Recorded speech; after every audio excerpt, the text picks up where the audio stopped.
Gracias por seguir con nosotros. Estamos en nuestra entrevista central del día de hoy. Nos acompaña el señor José Ricardo Taveras, exdirector de Migración. Él ha pasado por muchos otros sitios, pero yo creo que sobre este tema es sobre el cual nos vamos a quedar en el día de hoy. Muchas gracias por estar aquí. Sí, muchas gracias a ustedes por darme la oportunidad de compartir con... No, bienvenido. Vamos a hacer el turno al menor. Bueno, como me toca de primero y para ser un poco más directo, y le hice la pregunta fuera del aire, y hemos estado hablando de este tema de los haitianos, nos ha cogido la hora en el tema migratorio, en el tema de la reacción a los dominicanos con lo que estamos viviendo ahora en este proceso. Nos cogió la hora. Bueno, si vemos las raíces históricas del problema, hace tiempo que nos cogió la hora. Porque el proceso de industrialización de la caña de azúcar fue lo que determinó el incremento de migraciones laborales a la República Dominicana, y eso comenzó en 1880.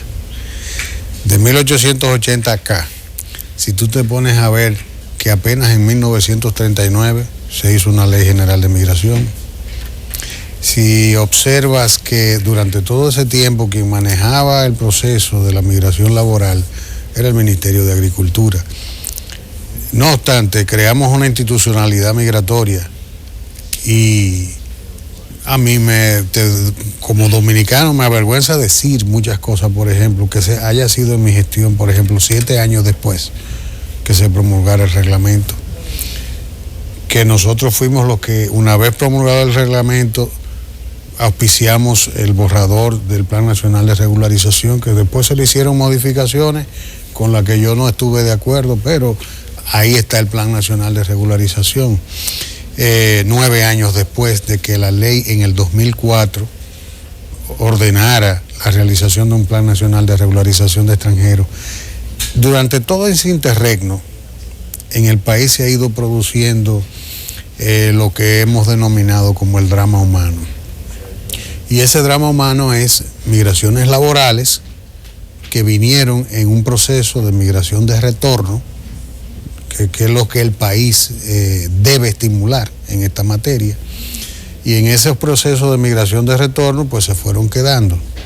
Ocurrió un evento que pasa normalmente desapercibido, que es el cierre de operaciones del Consejo Estatal del Azúcar, el CEA. Cuando se cerró el CEA, yo no tengo conocimiento, si alguien lo tiene, que por favor me ayude, de que se haya producido ningún tipo de actividad en retornar los trabajadores temporeros que habían en el Consejo Estatal del Azúcar en ese momento. ¿Qué ocurre? Todos esos batalles se quedaron ahí siendo habitados. Exacto, entonces ellos no se fueron, se quedaron ahí, y hoy en día tú oyes mencionar en Batey 5, la gente cree que es un batey, y no es un batey, es un batey, un ex batey abandonado. Y hoy en día obviamente tú tienes en esos lugares situaciones complejas, porque allá hay nietos y bisnietos. Entonces estamos hablando que ese proceso comenzó a finales de los 80. Entonces, concomitantemente con ese evento, el tema del registro de extranjeros en el registro civil de manera irregular, violando los acuerdos que se han firmado con Haití en 1939, en 1952 y en 1966 se firmaron convenios bilaterales, porque si hay un país con el que nosotros tenemos claro este tema, es con Haití, porque todos esos documentos hablan claramente de que los nacimientos de esos ciudadanos debían registrarse en la Dirección de Migración como nacimiento de un extranjero en territorio nacional y en la sede consular de Haití. ¿Por qué no, como tú dices, nos cogió la hora en ese sentido? Al gobierno hay que reconocerle que se han tomado las medidas. El problema es que ya llegó un momento de que había que tomarla compulsivamente. Nosotros habíamos alertado al gobierno cuando comenzó, en el sentido de que era importante sacar el plan de regularización temprano, porque antes de que la sentencia saliera, porque yo tenía conocimiento de que habían instancias de ese tipo abiertas y que el Tribunal Constitucional estaba amarrado a fallar de la forma que lo hizo, porque la misma Constitución lo obliga, porque el artículo 277 dice que no puede fallar contra los principios emitidos por la Suprema Corte de Justicia como Corte de Control Constitucional, y el precedente era de la Suprema Corte de Justicia. Todo ese entorno nos permite a nosotros, en conclusión, respondiendo a tu pregunta, entender de que medio nos cogió la hora, sobre todo porque aún en medio de esta crisis, que la gente piensa como que estamos llegando a un clímax, y no es así. Este es el introito de una crisis en la cual vamos a tener que vivir durante los próximos 15 o 20 años si no hay un cambio de actitud de la comunidad internacional, no con nosotros, sino con Haití. Quizá usted desconozca, como desconocemos muchos de nosotros, qué pasó con los obreros que se quedaron en los batalles, esos batalles que fueron desguazados y vendidos como metal, y sobre la situación histórica de las 3 C, como se denominaron, C acorde y CDEE, que con la ley de privatización se convirtió en una inmobiliaria, el CEA, y eso fue desguazado, vendido entre pandillas de políticos y funcionarios, y son solares, son fincas privadas, y todo eso pasó a mano de nadie, y todo el mundo sabe quién las tiene. La salida de usted de migración no obedeció a una situación particular de usted como funcionario, sino una decisión de su partido que decidió salir del gobierno, de la participación que tenía. Todo lo que usted hizo contó con el apoyo del presidente de la República.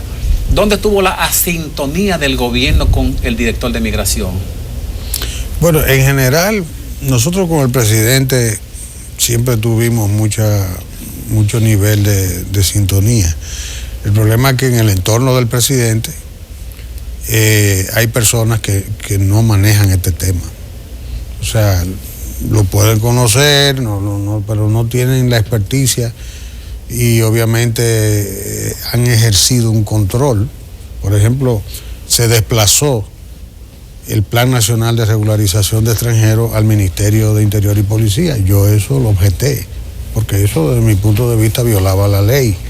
Yo entiendo que independientemente de que